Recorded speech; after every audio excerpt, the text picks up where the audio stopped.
안녕하세요. 저는 결혼을 앞둔 30살의 예비 신부입니다. 오늘 저의 예비 남편과 함께 살게 될 신혼집을 계약함으로써 결혼에 대한 모든 준비가 마쳐졌어요. 남들은 결혼을 준비하며 많이 싸우고 우울증도 오고 한다던데 저는 모든 것이 너무 순조롭게 잘 진행되어서 그저 행복할 따름이네요.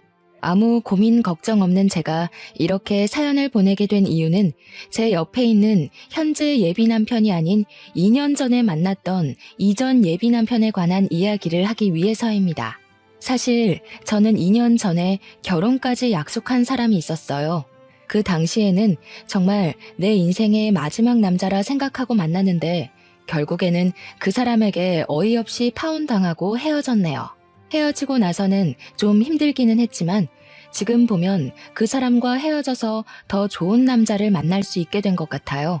그럼 지금부터 2년 전으로 돌아가 저의 이전 예비 남편 이야기를 꺼내볼까 해요. 2년 전, 저는 아버지의 회사에서 격리로 근무하고 있었습니다. 아버지의 회사는 저희 할아버지부터 운영을 해오던 회사로 설립한 지 60년이나 되었고 직원 수도 80명에 연 매출도 100억이 넘는 알짜배기 중소기업이랍니다. 할아버지께서 회사를 설립하고 대표로 계시다가 5년 정도 전에 건강 악화로 경영 일선에서 물러나시고 그 자리를 아버지가 물려받게 되었죠. 사실 처음에는 아버지의 회사에 들어가지 않으려고 했어요.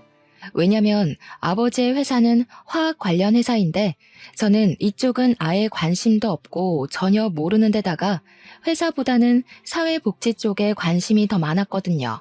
그래서 화학과를 가라는 아버지의 뜻을 따르지 않고 사회복지학과를 졸업하고 사회복지 관련 센터나 요양원을 차려 운영하려고 했답니다. 그런데 아버지는 유일한 자식인 제가 이 회사를 물려받기를 원하셨어요.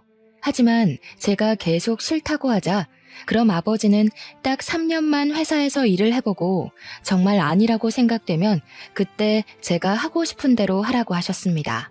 처음에는 말도 안 되는 소리라고 거절했지만 아버지는 사회복지센터나 요양원도 엄연한 기업인데 아무것도 모른 채 멋모르고 운영해서 실패하는 것보다는 아버지 옆에서 3년간 일하며 회사 운영하는 방법을 보고 배우는 것도 좋지 않겠냐고 하시더라고요. 곰곰이 생각해보니 아버지의 말씀이 틀린 말은 아니라서 그 뒤로 아버지의 뜻을 따라 회사에서 일하게 되었습니다. 그러나 회사 일은 역시 제 적성에 맞지 않았어요. 그래도 아버지께 말씀드린 것도 있으니 지루하고 일하기 싫어도 꾸역꾸역 참고 일을 했죠. 그러던 어느 날 회사에 제 이상형에 가깝고 목소리도 아주 멋진 분이 방문했습니다. 그분은 우리 회사 거래처 사장님의 둘째 아들인데 아버지 회사에서 일하게 되었다며 앞으로 잘 부탁드린다고 꾸벅 인사를 하더라고요. 저는 커피 한 잔을 건네주며 이야기를 잠시 나눴는데 나이는 저와 같은 28살에 이름은 홍민호였어요. 잠깐의 시간이었지만 둘 다 아버지의 회사에서 일하고 나이도 같다는 공감대가 있어서 그런지 대화가 잘 통한다고 느껴졌답니다.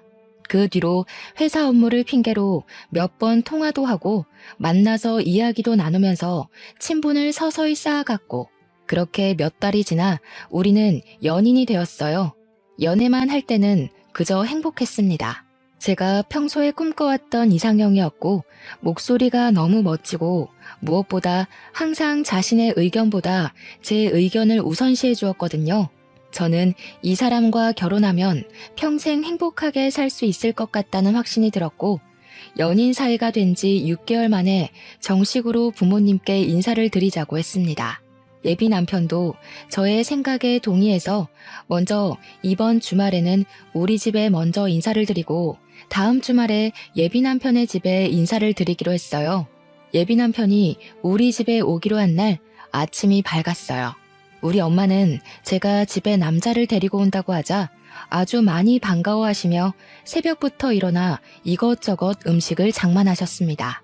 평소에는 잘 주시지도 않던 생선에 갈비찜에 전복에 각종 나물까지 무슨 잔치상을 차려놓으셨더라고요. 엄마를 도와 상차림이 마쳐지고 얼마 지나지 않아 예비 남편한테 집 앞이니 대문을 열어달라는 전화가 왔어요. 문을 열어보니 예비 남편이 서 있었는데 저는 약간 실망했습니다.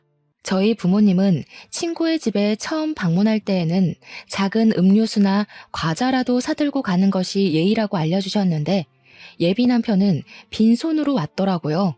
뭐 여기까지는 사람마다 생각의 차이이고 남의 집에 간다고 꼭 뭐를 사들고 가는 것이 법으로 정해진 것도 아니기에 그럴 수도 있다고 생각했어요. 그런데 결혼을 생각한 사람의 집에 첫인사를 오는데 회사에서 입는 작업복을 입고 온 것이 아니겠어요? 제가 회사에서 일하다가 온 거냐고 물으니 그것도 아니고 작업복이 제일 편해서 그냥 입고 왔다고 하더라고요. 사실 우리가 그동안 만날 때마다 예비 남편은 회사에서 일하다가 와서 작업복을 그대로 입고 만났어요. 어차피 둘이서만 만나는 거고 예비 남편은 아버지의 회사를 물려받을 생각으로 회사에서 먹고 자고 생활하니 그런 부분에 대해 큰 불만은 없었습니다. 하지만 오늘은 엄연히 결혼을 염두에 두고 만나는 첫 자리인데 작업복을 입고 오는 것은 좀 아니잖아요. 게다가 일하다가 온 것도 아니고 그냥 단순히 편하다는 이유로 이렇게 왔다는 것이 저는 이해가 잘 되지 않더라고요. 부모님도 조금 당황하신 눈치였지만 일단 제가 집에 처음으로 데리고 온 남자이니 반갑게 맞이해 주셨습니다. 예비 남편은 엄마가 준비하신 음식을 아주 맛있게 먹었고 엄마는 그런 모습이 보기 좋았는지 이것저것 더 먹으라고 챙겨주시더라고요. 아버지는 거래처 사장님의 아들과 이렇게 연이 닿은 것이 신기하다며 이것도 인연이라면 인연이니 앞으로 우리 회사와 예비 남편의 회사가 서로에게 도움을 주는 좋은 관계로 남았으면 좋겠다고 하셨어요. 그리고 다음 주 제가 예비 남편의 집에 인사를 드리러 가기로 한 날이 되었습니다. 저희 부모님은 그래도 첫 방문이니 뭐라도 들고 가야 한다며 과일 바구니를 준비해 주셨어요. 옷도 그냥 편하게 청바지에 티셔츠를 입고 가려고 했는데 엄마는 첫인사인데 이렇게 입고 가는 것은 조금 아닌 것 같다며 정장 스타일의 원피스를 입고 가라고 하시더라고요. 그렇게 저는 원피스에 과일 바구니를 들고 예비 남편의 집 앞으로 가서 전화했습니다. 그런데 예비 남편이 전화를 받지 않더라고요. 2번, 3번 해도 전화를 받지 않길래 벨을 눌렀더니 예비 남편이 자다 일어난 얼굴로 잠옷을 입고 나왔어요. 오늘 분명히 인사를 드리러 간다고 어제 통화까지 했는데 지금 이 시각까지 잠을 자고 있느라 전화도 받지 못했다는 것이 좀 그렇더라고요. 어찌되었든 예비 남편을 따라 집 안으로 들어갔습니다. 저는 솔직히 지난주에 우리 엄마가 그렇게까지 차려주셨으니 거하게 한 상은 아니더라도 약간의 음식은 준비가 되어 있을 줄 알았어요. 그런데 예비 시부모님은 제가 와도 소파에 앉아서 TV를 보고 계시고 집안은 청소도 하지 않았는지 엉망진창이더라고요. 준비된 음식은 당연히 아무것도 없었고요. 김연이 맞지? 민우한테 이야기 들었어. 어머, 무슨 과일 바구니를 다 사왔어. 우리 집에 과일도 많은데. 일단 그래도 사왔으니 잘 먹을게. 주말에는 원래 쉬어야 하니까 청소도 못했어. 이해하지? 거래처 사장님 딸이라고 들었네. 이렇게 만나게 돼서 반가워요. 그럼 집 구경도 하고 잘 놀다가 가요. 나는 방에 가서 낮잠 좀 자야겠어. 저는 분명히 이 집에 결혼을 생각하고 첫인사를 온 것이었는데 부모님은 제가 그냥 친구로서 놀러 온 것으로 생각했는지 아무 준비를 하지 않으셨더라고요. 뭔가 좀 이상했지만 일단 예비 남편을 따라 집과 예비 남편의 방을 구경했어요. 저는 예비 남편의 방을 구경하다가 혹시 부모님이 오늘 인사하러 온다는 것을 모르셨냐고 물었습니다. 예비 남편은 알고 계셨는데 왜 그러냐고 하길래 저는 그래도 오늘 첫인사라서 집에서 밥이라도 같이 먹으며 이야기를 할 줄 알았다고 말했어요. 우리 집은 원래 주말에는 늦게 아침 먹어서 점심을 잘 안 먹어. 대신에 저녁을 빨리 먹지. 그리고 사실 지금 이 시각은 낮잠 시간이야. 뭐? 그러면 차라리 다른 시간으로 잡지. 왜 이 시간에 잡았어? 나는 그래도 오늘 부모님이랑 이야기도 좀 나누고 할 줄 알았는데. 에이, 그렇게 진지하게 할 얘기가 뭐가 있어? 그냥 집 구경이나 하고 간단히 인사하면 되지 뭐. 안 그래? 그냥 가볍게 만날 때는 정말 잘 맞는다고 생각한 예비 남편이었는데 진짜 제 남편이 된다면 잘 맞지 않을 것 같다는 생각이 조심스럽게 들었습니다. 일단 방에서 나와 다시 거실로 갔어요. 거실에는 여전히 예비 시어머니께서 TV를 보고 계시더라고요. 예비 남편은 예비 시어머니 옆에 앉고 저도 일어서 있기도 뭐하고 해서 예비 남편 옆에 앉았습니다. 예비 시어머니는 TV를 보다가 제가 가져온 과일 좀 먹어보자며 예비 남편에게 과일을 깎을 칼과 접시를 가져오라고 했어요. 예비 남편이 주방에서 칼과 접시를 챙겨오자 예비 시어머니가 저에게 칼과 접시를 넘기며 과일 좀 깎아보라고 하고 다시 TV를 보시는 게 아니겠어요? 솔직히 저는 아직 손님이고 오늘 처음 보는데 대뜸 과일을 깎으라고 시키시니 너무 당황스럽더라고요. 하지만 과일 깎는 것이 어려운 일이 아니니 그냥 과일 바구니 안에서 사과와 배를 가져와 깎았어요. 연희야, 껍질이 너무 두껍네. 껍질을 얇게 깎아야지. 너 회사 일하느라 살림은 하나도 해보지 않았구나? 티가 너무 난다. 결혼하기 전에 과일 깎는 법부터 배워와. 알겠니? 예비 시어머니는 제가 깎아둔 껍질을 들고 너무 두껍게 깎았다고 타박하며 과일을 드시기 시작했어요. 예비 남편은 예비 시어머니의 그런 말을 듣고도 아무 말도 하지 않고 과일을 혼자 집어먹더라고요.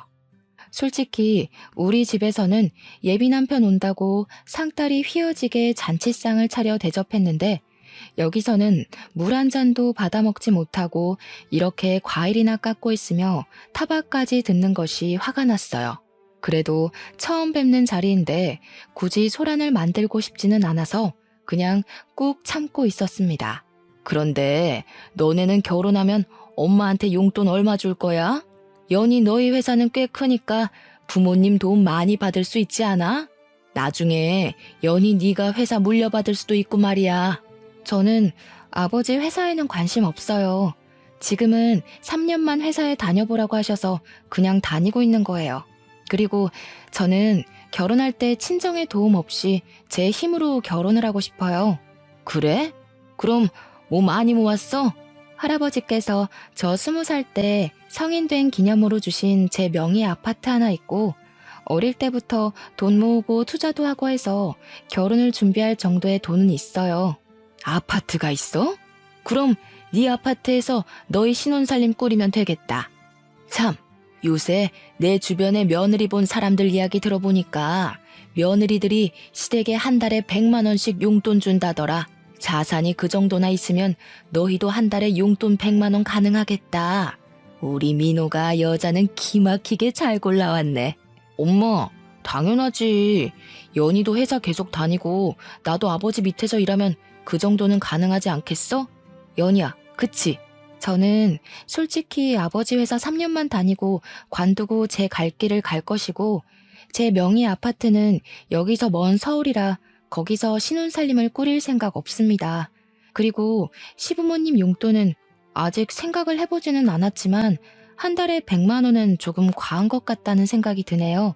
그리고 시부모님께 한 달에 100만 원을 드리면 친정 부모님께도 100만 원씩 드려야 하는데 그럼 한 달에 200만 원이 나가는 셈이 되니 너무 부담되네요. 너도 설마 시댁과 친정이 무조건 똑같아야 한다고 생각하는 그런 아이니?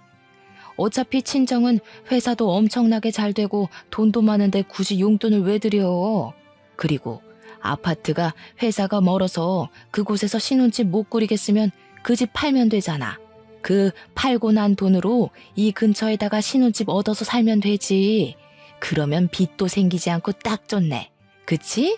무조건 안 된다고 하지만 말고 내 말 한번 진지하게 생각해봐. 어른 말 잘 들으면 자다가도 떡이 나온단다 얘야. 예비 시어머니는 제 명의 아파트를 판 돈으로 이 근처에 신혼집을 마련하고 한 달에 자신에게 100만 원씩 보내주길 바라는 눈치였습니다. 저는 그런 요구가 너무 기가 막혔어요. 제 명의 아파트니까 필요하다면 제 마음대로 아파트를 팔 수 있기는 하지만 할아버지의 선물이니 될 수 있으면 오래 가지고 있다가 나중에 의미 있게 사용하고 싶었거든요. 그런데 예비 시어머니는 그 아파트를 팔고 집을 마련하라고 하고 심지어 한 달에 100만 원이나 되는 큰 용돈을 그저 바라고만 계시더라고요. 솔직히 우리 부모님은 결혼한다고 하면 이것저것 해주신다고 난리이실 텐데 예비 시어머니는 결혼하면 그저 이것저것 받을 생각뿐인 것 같아서 매우 실망스러웠답니다. 제 표정이 좋지 않자 예비 남편은 제가 피곤해 보인다며 집에 데려다 준다고 어서 가자고 했어요. 그래서 그냥 인사하고 바로 그 집에서 나왔습니다. 엄마가 그냥 농담으로 이야기하는 건데 꼭 그렇게까지 진지하게 얘기해야겠어? 너는 꼭 쓸데없이 진지하더라. 농담? 내 명의로 된 아파트를 팔아서 신혼집을 마련하고 한 달에 100만 원이나 용돈을 바라시는 게 농담이야? 그리고 지금 우리는 그냥 친구 사이로 만나는 게 아니라 결혼을 생각하며 만나는 거야. 당연히 이런 돈 문제는 진지하게 이야기를 해야 하는 거 아니야? 내 생각엔 우리가 당장 상견례하고 결혼 날짜 잡은 것도 아닌데 네가 너무 앞서간 것 같아. 솔직히 이런 이야기는 상견례를 하고 나서 말해도 되잖아. 그니까 이런 거에 싸우지 말자. 예비 남편은 그저 대충 얼버무리려 했습니다. 그날은 저도 너무 기분이 상해서 예비 남편과 더는 이야기하지 않고 집 앞에서 바로 헤어졌답니다. 집에 도착하니 엄마가 처음으로 갔는데 어땠냐고 물어보셨어요. 저는 그날 있던 모든 일을 다 말씀드리려다가 엄마가 속상해 하실까봐 자세히는 말 안 하고 그냥 좋았다고만 했답니다. 그런데 제 표정이 영 아니었는지 자꾸 캐물으시더라고요. 어쩔 수 없이 모든 상황을 이야기하니 저번에 우리 집에 올 때도 빈손으로 오고 복장도 그래서 좀 실망했는데 역시나 그런 일이 있었냐며 결혼하는 것은 진지하게 고민해봐야겠다고 하셨어요. 솔직히 제 생각도 엄마의 생각과 다르지 않았습니다. 오늘 한 번 뵀지만 예비 시댁은 너무 기본적인 예의도 없고 아무것도 안 하고 그저 바라기만 하는 것이 보였거든요. 저녁을 먹을 때도 제가 계산하고 커피나 술을 마실 때도 다 제가 계산했습니다. 심지어 예비 남편 집을 방문하고 일주일 후가 제 생일날이었는데 생일 선물은커녕 케이크 한 조각도 없었더라고요. 제 생일날도 그냥 작업복 입고 와서 식당에서 밥을 먹고는 예비 남편이 산다길래 알겠다고 했는데 계산하려고 보니 지갑을 회사에서 가져오지 않았다는 거예요. 사람이 바쁘면 그럴 수도 있겠지 싶어 제가 식사 비용을 계산했어요. 그런데 어이없는 건 차에 가보니 지갑이 떡하니 있더라고요. 지갑을 본 예비 남편이 당황해하는데 일부러 놓고 간 것 같다는 생각이 들었답니다. 뭐 우리가 그리 비싼 밥을 먹은 것도 아니니 제가 얼마든지 계산을 할 수 있었고 제 생일이라고 꼭 선물을 받아야 한다는 것도 아니에요. 그런데 요리조리 피하면서 그냥 돈을 한 푼도 쓰지 않으려는 모습이 보이니까 너무 얄밉더라고요. 그렇게 한 달이라는 시간이 지났습니다. 한 달 동안 예비 남편은 저와 만나며 한 번도 계산하지 않았고 저 혼자 데이트 비용을 내니 너무 부담스러워서 만나는 횟수도 줄이고 있었답니다. 그러다가 예비 남편의 생일이 다가왔고 선물을 준비하려다가 예전에 예비 남편이 제게 했던 대로 그냥 밥만 먹으려고 했어요. 맘 같아서는 저도 똑같이 지갑을 두고 가고 싶었지만 그래도 그건 아닌 것 같아 그러지는 않기로 했네요. 그런데 자신의 생일 일주일 전부터 블루투스 이어폰이 일할 때 필요하다며 자꾸 블루투스 이어폰을 생일 선물로 사달라는 식으로 이야기하더라고요. 저한테 돈을 한 푼도 쓰지 않으려는 예비 남편에게 굳이 블루투스 이어폰을 사주고 싶지는 않았어요. 제가 예비 남편의 엄마도 아닌데 왜 블루투스 이어폰을 사다 줘야 하나요? 그래서 저는 그냥 계속 모른 척하고 예비 남편 생일날 아무 선물 없이 밥만 먹고 헤어졌네요. 그렇게 일주일 정도가 지나 금요일이 되었습니다. 회사에서 일하는데 아버지가 저를 대표실로 부르셔서 들어가 보니 눈물을 흘리시며 퇴근할 준비를 하고 계시더라고요. 무슨 일이냐고 여쭤보니 건강이 좋지 않으셔서 입원해 계시던 할아버지께서 곧 돌아가실 것 같으니 빨리 병원으로 오라고 연락이 왔다는 거예요. 저는 아버지를 모시고 바로 병원으로 갔습니다. 병원에 가니 이미 엄마는 도착해 계셨는데 할아버지는 숨쉬기조차 버거워 보이셨어요. 그 와중에도 아버지와 제가 온 것을 보시고는 힘겹게 미소를 지으시고 눈을 지그시 감으시더라고요. 그렇게 감긴 할아버지의 눈은 영원히 떠지지 않았답니다. 우리 가족은 고인이 되신 할아버지의 장례 준비를 시작했어요. 빈소를 차리고 영정사진을 준비하고 지인들에게 부고를 보냈죠. 예비 남편에게도 부고를 보내니 지금 바로 장례식장으로 가겠다는 연락이 왔어요. 그리고 전화를 끊고 1시간 만에 예비 남편이 장례식장에 도착했어요. 예비 남편은 먼저 할아버지께 인사를 드리고 나서 우리 가족을 돕다가 늦은 밤이 되어서야 집으로 돌아갔네요. 저는 할아버지가 돌아가셨다는 소식을 듣자마자 바로 달려와서 도와준 예비 남편에게 너무 고마웠어요. 사실 그 전까지만 해도 예비 남편에게 많이 서운했었지만 그런 감정이 모두 다 사라지고 그저 고맙고 또 고마울 따름이었습니다. 그리고 다음날 할아버지의 입관식을 마치고 슬픔에 잠겨 있는데 모르는 번호로 전화가 왔어요. 내 번호 몰랐지? 나 민호 엄마. 그니까 장차 너의 시어머니가 될 사람이야. 다름이 아니고 오늘 오후에 김치 담글 건데 와서 배워. 결혼 전에 시댁에 드나들면서 가족들과도 친분을 쌓고 해야 하는 거다. 저번에 민호 형, 그니까 너의 아주버님도 못 봤잖아. 오늘 와서 인사도 좀 하고 저번에 과일 깎을 때 보니까 살림 솜씨도 영 없는 것 같은데 이참에 와서 살림도 배우고 해라. 민호한테 못 들으셨나 봐요. 저희 할아버지 돌아가셔서 지금 장례식 중이에요. 저 못 갑니다. 알아. 어제 민호한테 들었어. 그런데 부모 장례식도 아니고 조부모 장례식인데다가 너는 손녀인데 굳이 꼭 사흘 내내 있어야 하니? 그냥 내일 발인 때나 가면 되지. 일손이 부족하기도 하고 지금 할 일이 태산이니까 어서 와라. 알겠니? 정말 너무하시네요. 제가 진짜 그 집 며느리도 아니고 설사 며느리라 해도 할아버지가 돌아가시면 시댁에 무슨 일이 있어도 당연히 장례식장에 가야 하는 거 아닌가요? 지금 결혼도 안 한 제가 할아버지의 장례식도 불참하고 고작 예비시댁에 김장하러 가야 할 이유 전혀 없다고 보는데요. 뭐? 너 말 다 했니? 고작 예비시댁? 그리고 김장이 얼마나 중요한 일인데 어떻게 말을 그딴 식으로 하니? 너 정말 못 배워먹은 아이구나. 정말 너무하다. 정말 너무한 건 어머님이시죠. 그리고 누구든 조부상 중이면 이런 말 전에 위로부터 하는 게 당연한 겁니다. 조부상을 당한 것을 알면서도 위로는커녕 김치를 담그러 오라니. 지나가는 사람 붙잡고 물어보세요. 이게 옳은 일인지요? 저는 처음에 예비 시어머니가 김장하러 오라길래 당연히 할아버지가 돌아가신 사실을 모른다고 생각했습니다. 그런데 예비 시어머니는 그 사실을 아는데도 저는 손녀이니 굳이 3일 다 있을 필요가 없다며 김장을 배우러 오라고 하는 게 아니겠어요. 제가 참지 않고 말대꾸를 하자 예비 시어머니는 황당해하면서 더 뭐라고 하려고 했지만 입관식을 할 때 하도 울어서 목소리도 잘 나오지 않고 더는 그런 쓸데없는 말을 들을 필요가 없다고 생각되어 그냥 끊어버렸습니다. 잠시 뒤에 예비 남편한테 문자가 오더라고요. 엄마가 김장할 때는 할 일이 많아서 예민해져 있다며 방금 엄마가 전화로 이야기한 것은 자신이 대신 사과한다고 미안하다고요.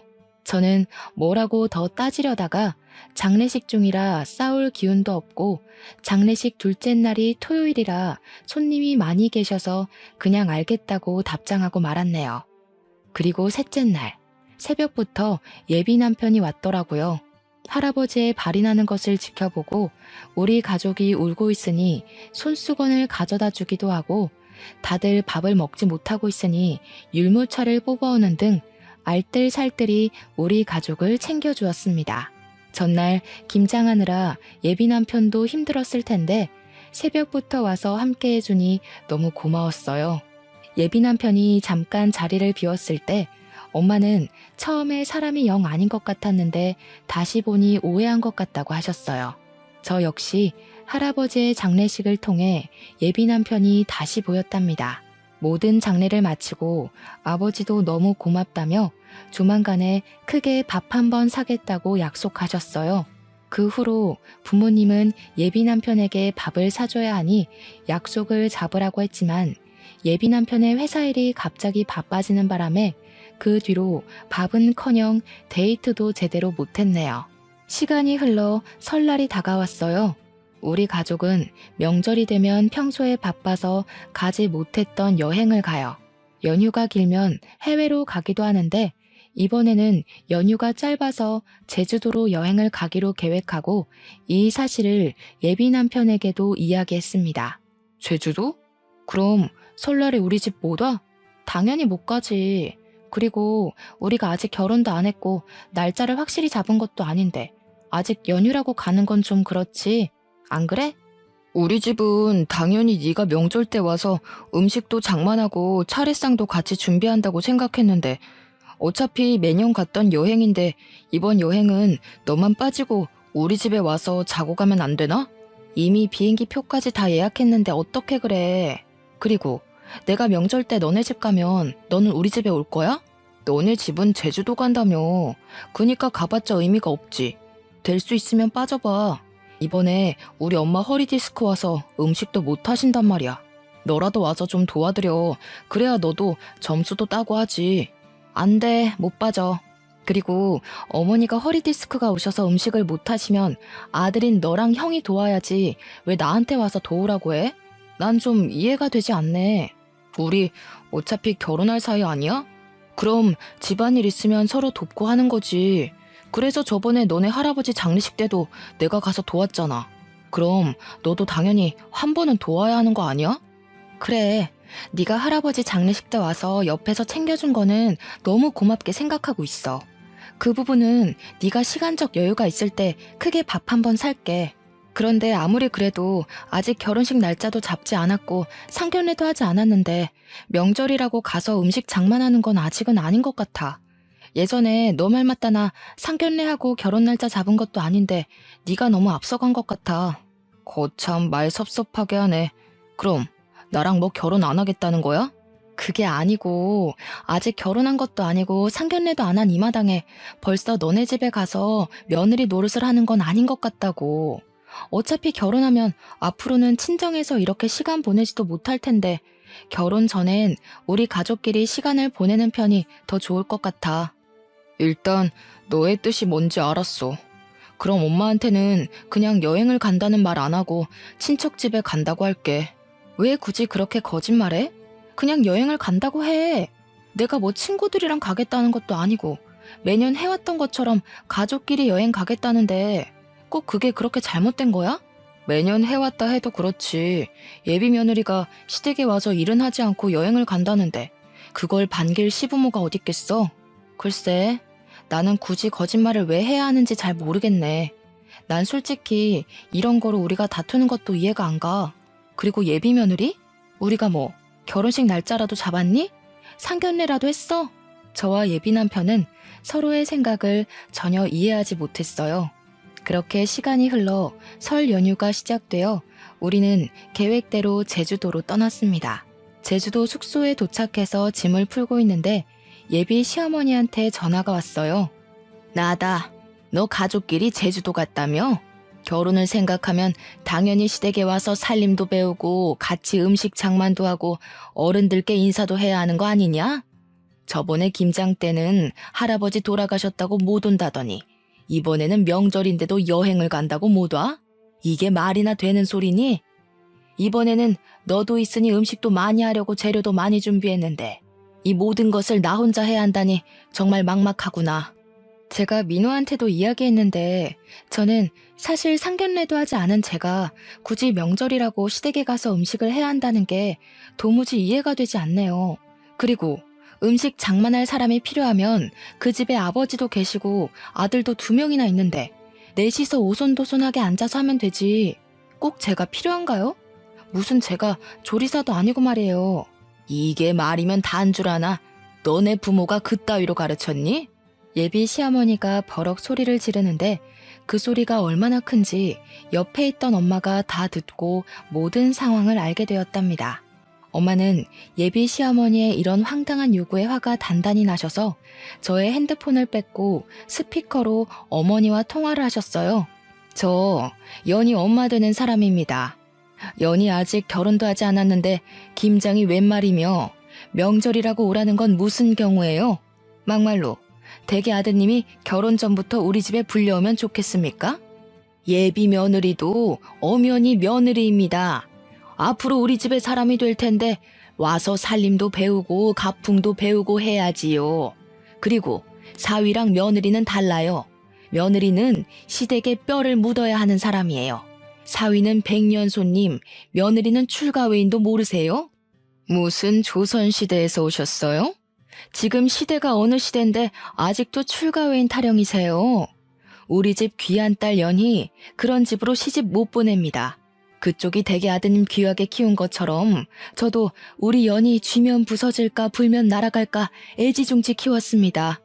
전 죽었다 깨어나도 그 집으로 시집 못 보내니 그런 줄 아세요. 이보세요. 뭐 말이면 단 줄 아세요? 그리고 그렇게 나오면 제가 몰라봬서 죄송하다고 할 줄 알아요? 저도 그 집이랑 결혼 못해도 아쉬울 거 하나 없어요. 시댁에 대한 기본 도리도 모르는 아이를 며느리로 들일 마음 추호도 없습니다. 시댁에 대한 기본 도리요? 그러는 그쪽은 사람에 대한 기본 도리가 하나도 없으시네요. 상 치르는 아이한테 김장하러 오라고 하지를 않나. 아직 결혼도 안 했는데 전화해서는 소리 지르면서 어서 오라고 하지 않나. 저는 이렇게 도리가 없는 집안에 우리 연희 절대 못 보냅니다. 전화 끊습니다. 엄마는 많이 화가 나셔서 민호랑 절대 결혼시키지 않을 테니 그만 만나라고 하셨습니다. 저 역시 저번 김장 때와 이번의 사건을 통해 결혼하면 고생길이 환히 열리는 것이 눈에 보여 결혼할 마음은 진작에 접었고, 여행을 마치고 나서 예비 남편을 만나 살아온 가정 환경이 너무 맞지 않아 결혼을 못하겠다고 말해야겠다 생각했죠.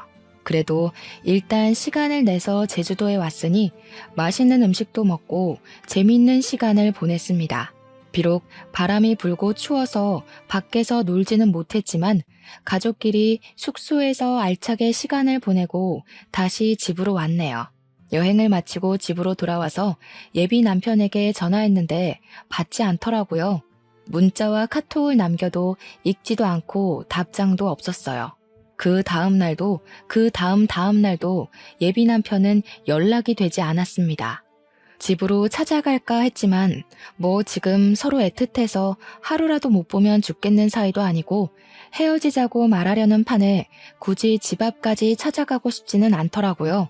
그냥 언젠간 연락이 오겠지 싶었고, 또 무엇보다 우리 회사에 업무차 2주일에 한 번씩은 오니까 언젠간 회사에서 볼 거로 생각했답니다. 그렇게 연락이 되지 않은 지 4일 정도가 지났어요. 예비 남편의 회사에서 사람이 왔다길래 보니까 예비 남편이 아닌 다른 사람이 와 있더라고요. 혹시 누구시냐고 했더니 예비 남편 회사 사장님의 첫째 아들, 즉 예비 남편의 형이었어요. 인사를 하고 제자리에 와서 일하려는데 회사에서 오랫동안 근무를 한 과장님이 예비 남편의 형이 예전에 파혼하고 정말 오랜만에 왔다는 거예요. 무슨 말이냐고 했더니 4년 정도 전에 결혼한다며 엄청나게 좋아하면서 청첩장까지 돌렸는데 결혼하지 못했대요. 그러면서 외모도 나쁘지 않고 성격도 좋으신 분 같은데 왜 파혼을 했는지 모르겠다고 하더라고요. 저는 그 이야기를 들으니 왜 파혼한지 알 것만 같았어요. 시어머니라는 사람이 아직 상견례도 안 하고 결혼 날짜도 잡지 않은 제게 앞으로 며느리가 될 사람이라며 얼토당토 아니한 것들을 과하게 요구하는데 결혼 날짜까지 잡았었다면 황당하고 어이없는 것들을 얼마나 요구했겠어요. 보나마나 불보듯 뻔하죠.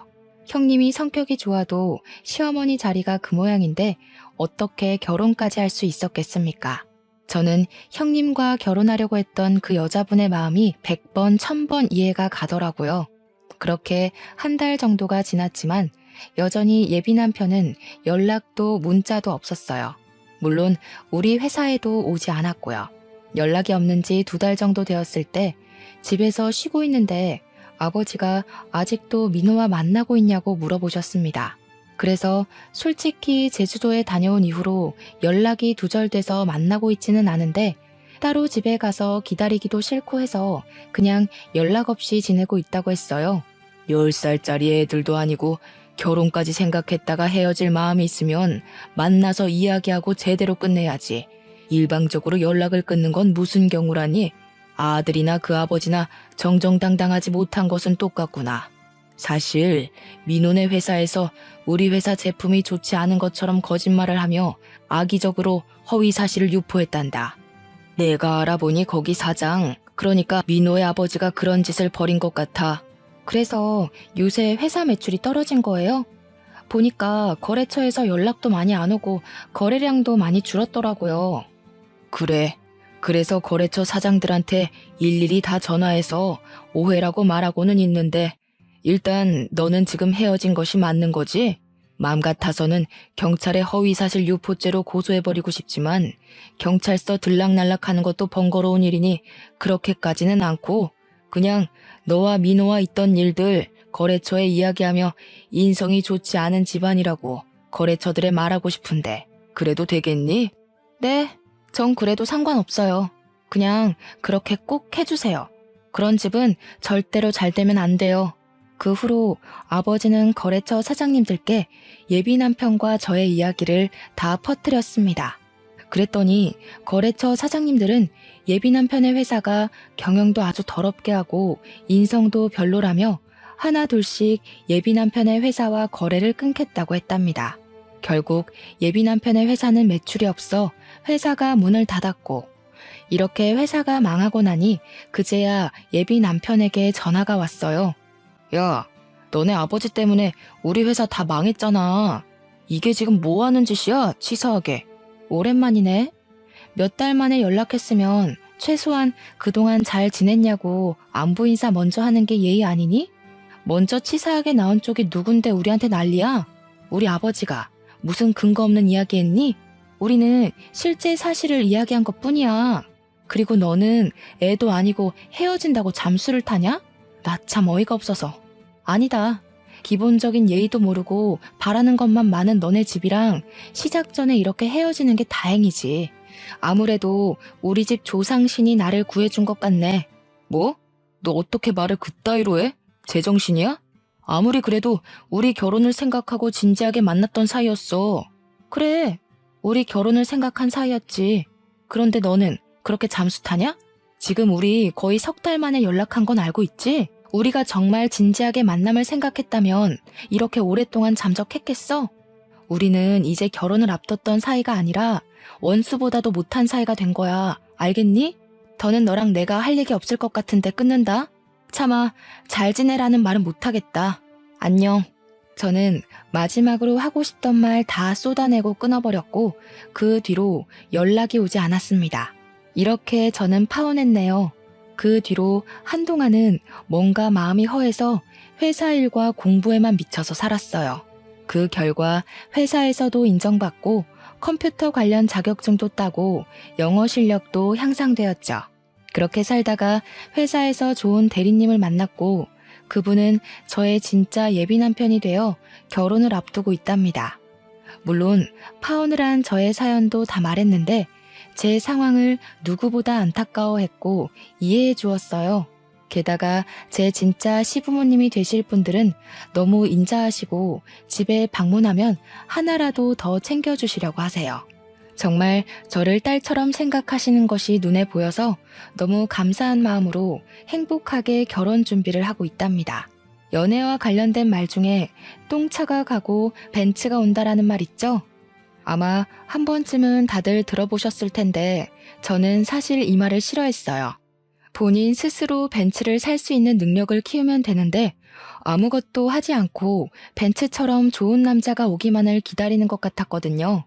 그런데 똥차를 만나고 허한 마음을 채우려 이것저것 공부하며 스펙을 쌓으니 정말 제 인생에 벤츠 같은 남자가 왔네요.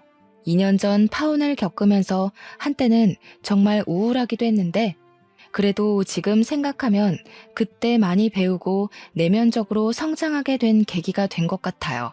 지금 제 사연을 듣고 계시는 분 중에서도 예전에 저처럼 파혼을 생각하시거나 파혼을 이제 막 경험한 분들도 분명히 계실 것으로 생각합니다. 파혼을 겪었다고 해서 인생을 실패한 것이 아니니 너무 좌절하지 마세요. 여러분에게 파혼의 시련을 안겨준 똥차가 갔으니 이제는 자신의 스펙을 쌓고 내면을 착실하게 다져서 여러분만의 벤츠를 꼭 찾으셨으면 좋겠습니다. 희망과 용기를 잃지 마시고 열심히 살아보자고요. 저의 사연을 듣고 누군가는 위로와 용기를 얻길 바라며 저의 이야기를 마쳐볼까 합니다. 들어주셔서 감사합니다.